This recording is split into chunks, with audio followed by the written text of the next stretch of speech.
let us see an important topic on which the questions may be asked from either first unit or fifth unit. This topic is common in both first as well as fifth unit.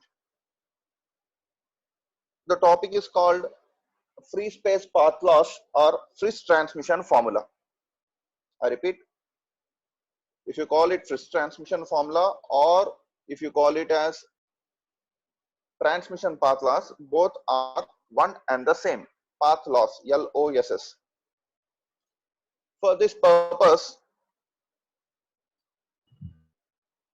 I am considering a transmitter with transmitting antenna and a receiver with receiving antenna. I repeat, for a wave to propagate from one point to another, that too I am talking about EM wave only. In order to generate EM wave, what we require a antenna. Okay. For transmitting purpose also, I require an antenna. In order to receive also, I require an antenna. So for that purpose, what I am doing, I am taking a transmitter with a transmitting antenna and a receiver with a receiving antenna. You can see in the block diagram here. And these two are separated by a distance small r. This symbol represents this one. That is, wave is propagating. The symbol represents the wave is propagating.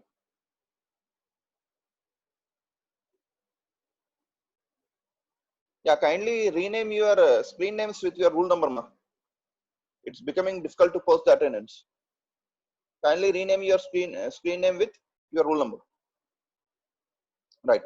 For transmitting antenna, the effective area is AET, and for receiving antenna, the effective area is AER.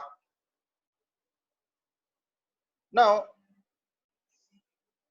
when the wave comes out of transmitting antenna in free space, it takes spherical paths. It means it takes some closed paths and it will move. Okay. Now, I am calculating the power density here. Power density is nothing but power per unit area. Now that PD is nothing but power density, which I am writing it as PT by 4 pi r square. Why I have taken this 4 pi r square? That is the area of sphere. We have three types of coordinates: rectangular, cylindrical, and spherical. Which one is the largest coordinate system? Spherical coordinate system. Hence, I took it as the area of sphere. Now, power density can be written as PT by 4 pi r square. If that transmitting antenna has gain GT, then the received power, becomes PD into GT. Then this becomes PT GT by 4 pi r square. I repeat this one more time. See here. Power density is PT by 4 pi r square. Again, I am writing power density only. If this is having gain GT, if the transmitter is having gain GT, then this becomes PD is equal to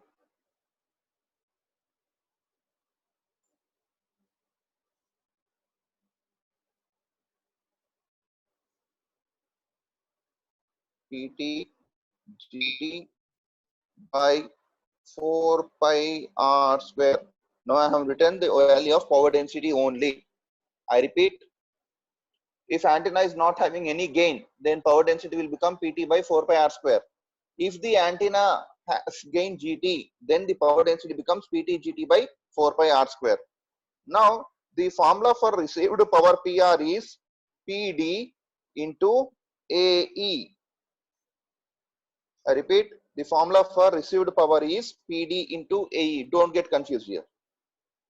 This formula is important now in order to calculate received power. Now, you have two effective areas. One is with respect to transmitter and the other one is with respect to receiver. With respect to transmitter, it is AET. With respect to receiver, it is AER. Now you will get confused, sir, which effective area I have to take? Whether I have to take AET or whether I have to take AER. Now, see here, which power you are going to calculate? Received power.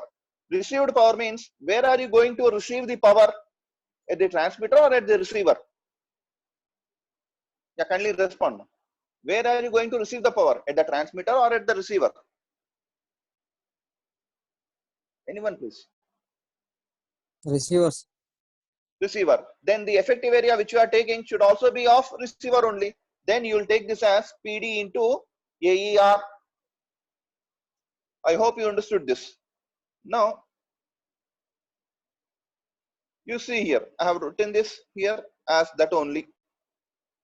PR is equal to PD into AER. What is PD here? PT GT by 4 pi R square. Can you see this Roman number 1? Okay. Now, we know that D is equal to 4 pi by lambda square into AE. Okay. If it is AER, this becomes DR. But directivity is also known as gain. Hence, I can represent it with GR. If I want to write this effective area in terms of gain, this becomes AER is equal to lambda square by 4 pi into GR. That I have written it in Roman number 2. You can see it here. AER is equal to lambda square by 4 pi into GR. Now I am placing this Roman number 2 in Roman number 1. See here, PR is equal to PTGT by 4 pi R square. Next, instead of AER, I am substituting this value lambda square by 4 pi into GR. Now what has happened? PR is equal to PT GT GR into lambda by 4 pi R whole square. I hope you understood this. Okay. No, sir, I don't want to calculate the value in gains. I want to calculate that in effective areas.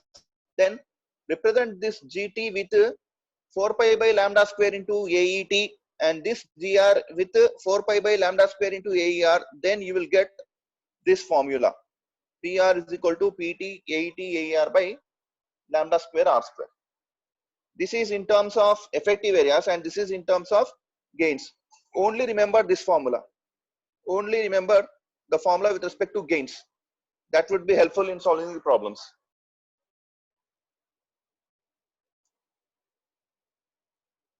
Okay, ma. This is called as Fritz's transmission formula. The weightage of this question is 5 marks. You may definitely get a theory question on this or a problem on this. This is damn sure. Next, going back to another topic. I hope you understood this.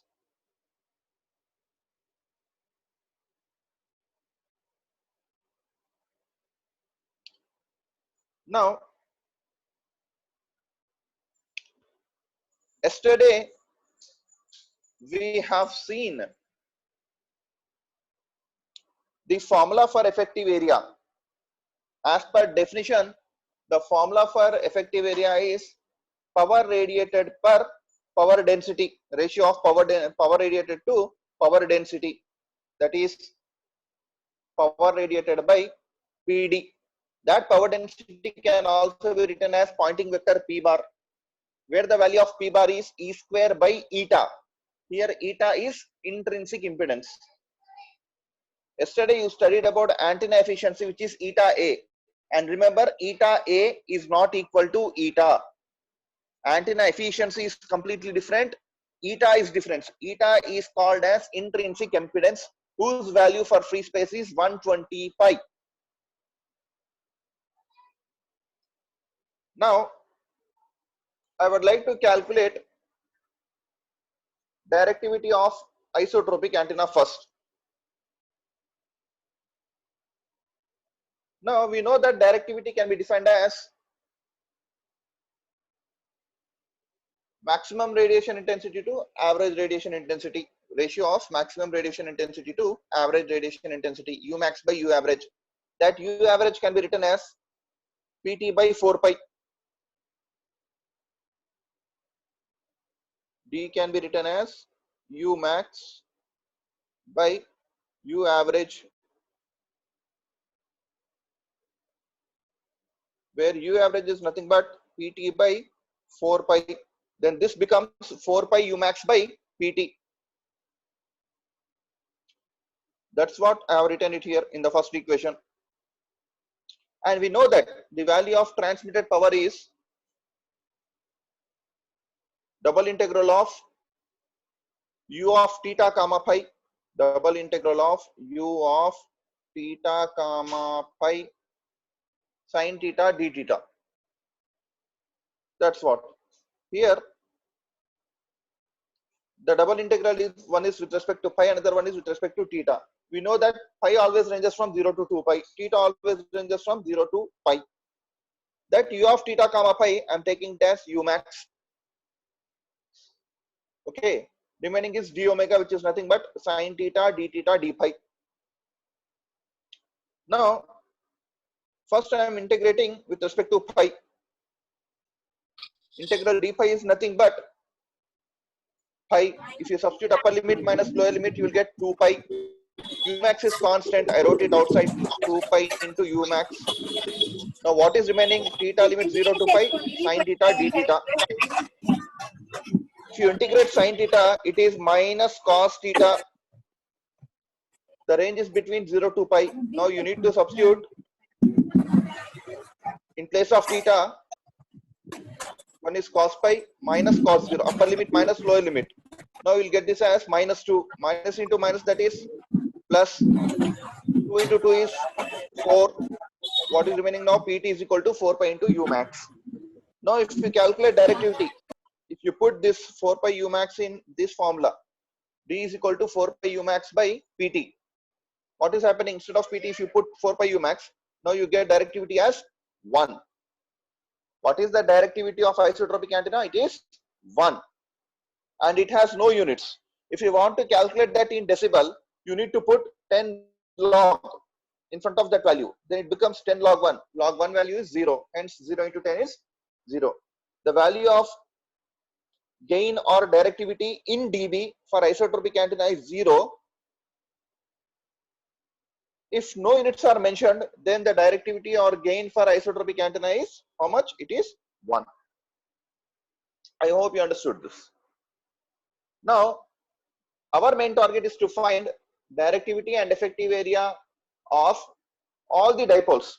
Hertzian dipole, isotropic antenna, half wave dipole, quarter wave monopole, all these we need to find now. Okay. Now, here itself, I will find the effective area of isotropic antenna. See, we know that D is equal to 4 pi by lambda square into AE. The value of D is how much for isotropic antenna? It is 1. Hope you are understanding this. If I write it as AE, this becomes lambda square by 4 pi into 1. Now, if you do this 1 by 4 pi, 1 by 4 pi means 1 by 12.456. You will get this value as 0.079 lambda square. This value can be approximated as 0.08 lambda square. Now, the effective area of isotropic antenna is how much? 0.08 lambda square. The units are meter square. I repeat, directivity of isotropic antenna is 1. Directivity of effective area is 0.08 lambda square. I hope you understood this. Next, out of these 4, what are the 4? Hertzian dipole, isotropic antenna, half wave and quarter wave. We have now just completed isotropic antenna. Now moving back to Hertzian dipole. First, we need to remember the radiation resistances of all these dipoles. For Hertzian dipole, the radiation resistance value is 80 pi square L by lambda whole square. I repeat, the value of radiation resistance for Hertzian dipole or alternating current element is 80 pi square L by lambda whole square. For half wave dipole, it is around 73 ohms. For quarter wave dipole, it is around 36.5 ohms. I once again repeat, the radiation resistance for Hertzian dipole is 80 pi square L by lambda whole square. For half wave, it is 73 ohms, and for quarter wave, it is 36.5 ohms. So what is our main target? We need to find effective area as well as directivity. First, let us calculate effective area. See, generally, we know that effective area formula is power radiated by power density. That is equal to V square by 4 RR P bar. V square by 4 RR P bar. Here it is written as S. S is nothing but pointing vector only here. That pointing vector I am representing with P bar. Instead of pointing vector P bar, I can write E square by eta. Here you can see this. I wrote it as E square by eta. Since P bar is present in the denominator, hence I wrote it as E square by eta from denominator. Okay. Now,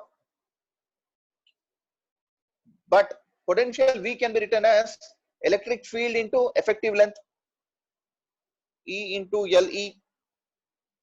You might have learned it in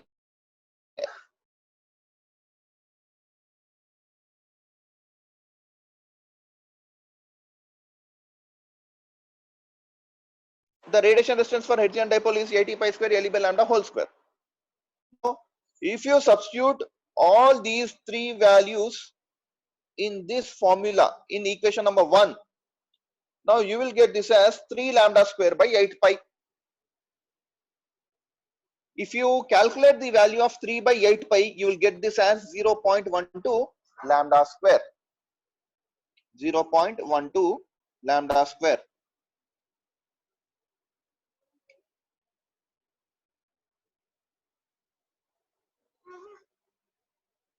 Now I am calculating the directivity of that Hertzian dipole. Generally formula is 4 pi by lambda square into AE.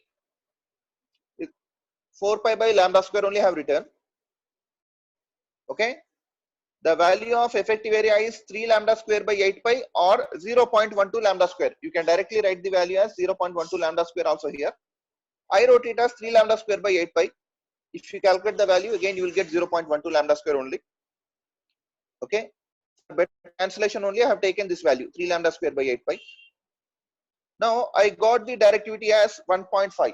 Now what is the directivity of Hertzian dipole? It is 1.5. Effective area of this Hertzian dipole is 0.12 lambda square.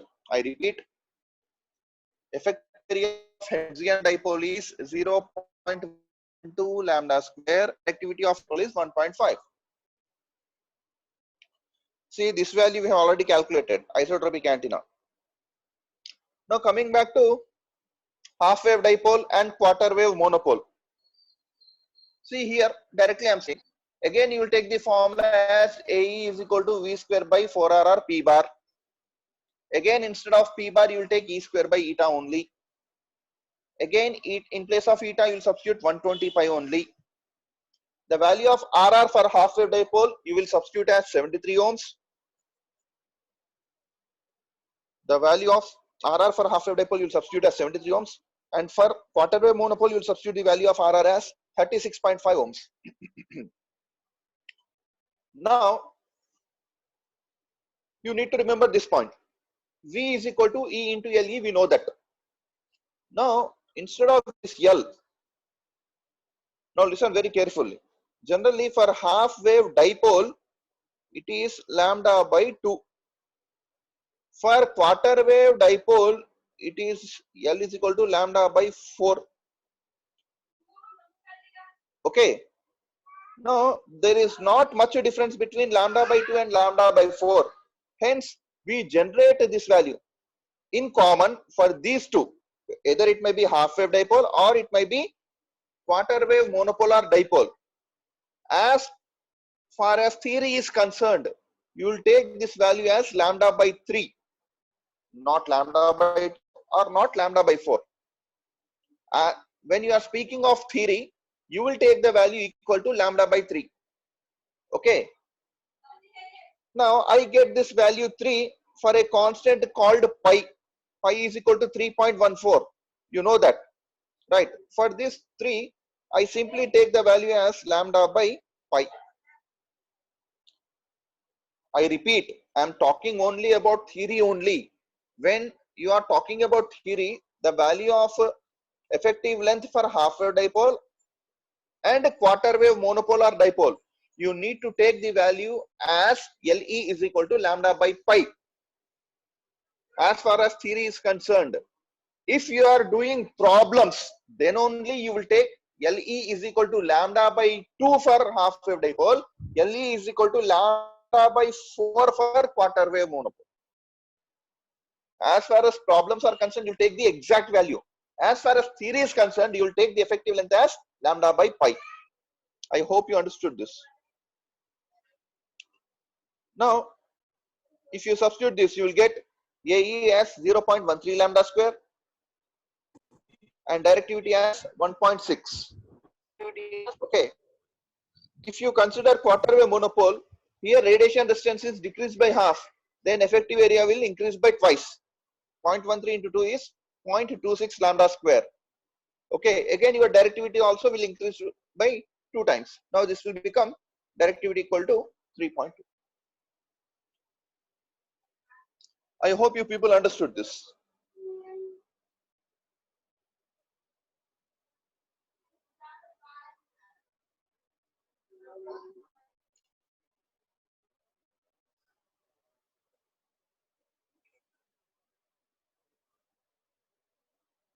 Now coming back to retarded potentials.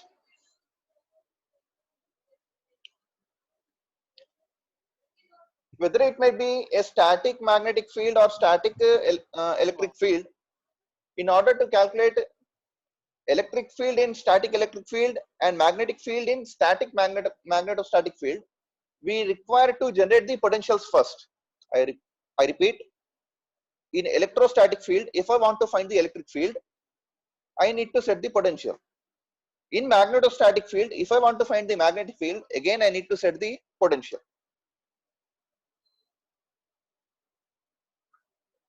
Now there are two approaches to find these retarded potentials. They are heuristic approach and second one is approach based on Maxwell's equation.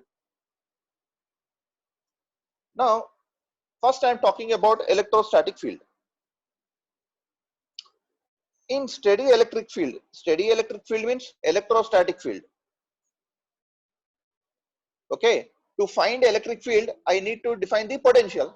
That potential is nothing but V of R. Okay, we know that V is equal to Q by 4 pi epsilon R, where Q is equal to volume integral of rho V dV from Gauss law. That I have written it here. V of R is equal to volume integral of rho V dV by 4 pi epsilon R. Now, how can I calculate electric field using the gradient relation? E is equal to minus del V. See, this potential you have written it here. How are you calculating electric field from that potential? As E is equal to minus del V. Now, this is regarding electrostatic field. Now, this is closed here. Now, I am talking about magnetostatic field. Okay. For magnetostatic field, magnetic vector potential A is given by mu by 4 pi volume integral of J dV by R. Mu by 4 pi volume integral of J dV by R. Now, how can you calculate magnetic field of this magnetic potential? We know that B is equal to del cross A. B can be written as mu into H. And from this H can be written as 1 by mu into del cross A. Now, using electric potential, you have found electric field. Using magnetic potential, you have found magnetic field. Now, let us get into action now. Now, what is the definition of EM wave? An electromagnetic wave consists of both electric field components as well as magnetic components. How they are related to each other? They are perpendicular to each other. And most importantly, they are time varying. That means the wave will completely depend upon the time.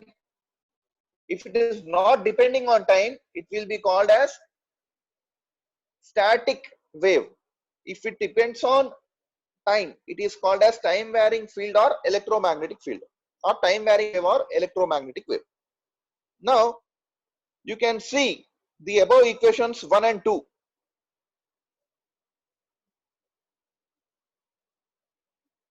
Here potential you have seen V of R and A of R, but wave is defined as a function of both space and time. Can you find a time there? No. Hence these two equations are rearranged as follows. V of R comma t is equal to 1 by 4 pi epsilon. I have separated here. Volume integral of rho v r dash comma t dv by r. Here I have separated mu by 4 pi. Volume integral of j of r dash comma t dv by r. Now these are the what I say, potential equations for electromagnetic wave. But our aim is to calculate retarded potential. Now what do you mean by retarding? Retarding means delay, going with less speed.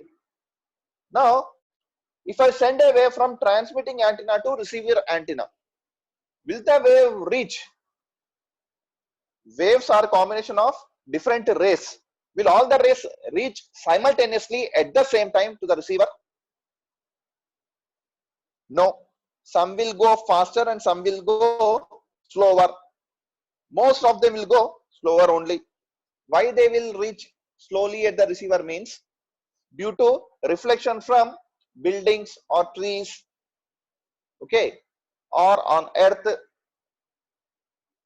okay, due to what I say, imperfections of earth, the waves will get delayed and reach receiver. Now instead of this t, I am replacing this t with t minus r by v. See, we know that velocity is equal to distance by time. Okay, for time I will write it as velocity distance by time, means time can be written as distance by velocity. That I am substituting as t is equal to t minus r by v. Now you can see that 3 and 4 equations will become these. V of r comma t is equal to 1 by 4 pi epsilon. Now see here, this t, instead of this t I have written it as t minus r by v. Instead of this t I have written here as t minus r by v. Hence there is a delay. Hence there is a delay in these potentials. These potentials are called as retarded potentials. I hope you understood this.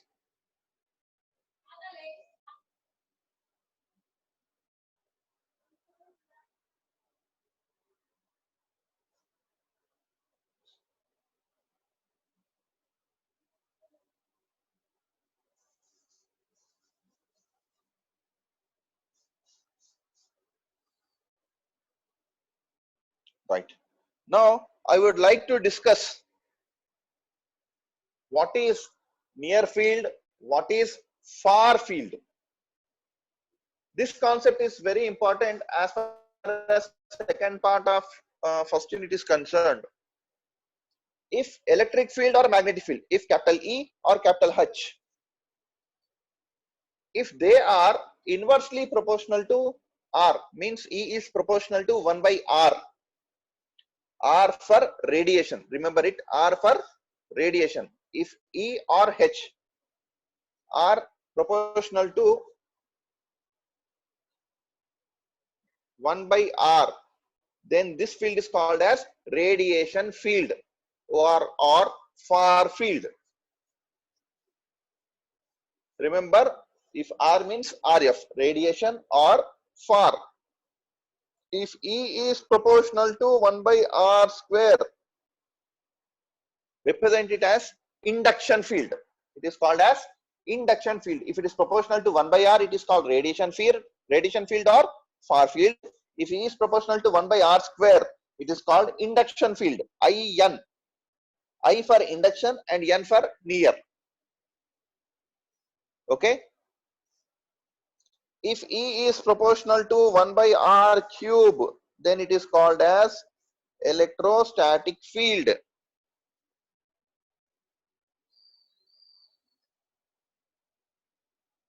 Similarly, instead of E, if there is H, if H is proportional to 1 by R, again it is called as radiation or far field. If H is proportional to 1 by R square, it is called as induction or near field.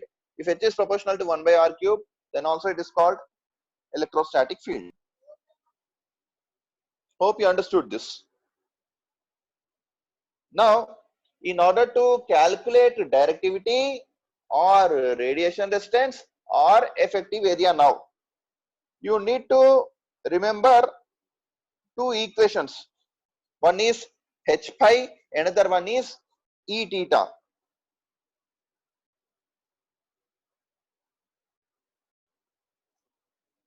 See, directly try to remember this value. H pi is equal to Im dl sin theta by 4 pi cos omega t dash by r square minus omega sin omega t dash by Vr. In the first term, you can see divided by r square. R square means which field term it is?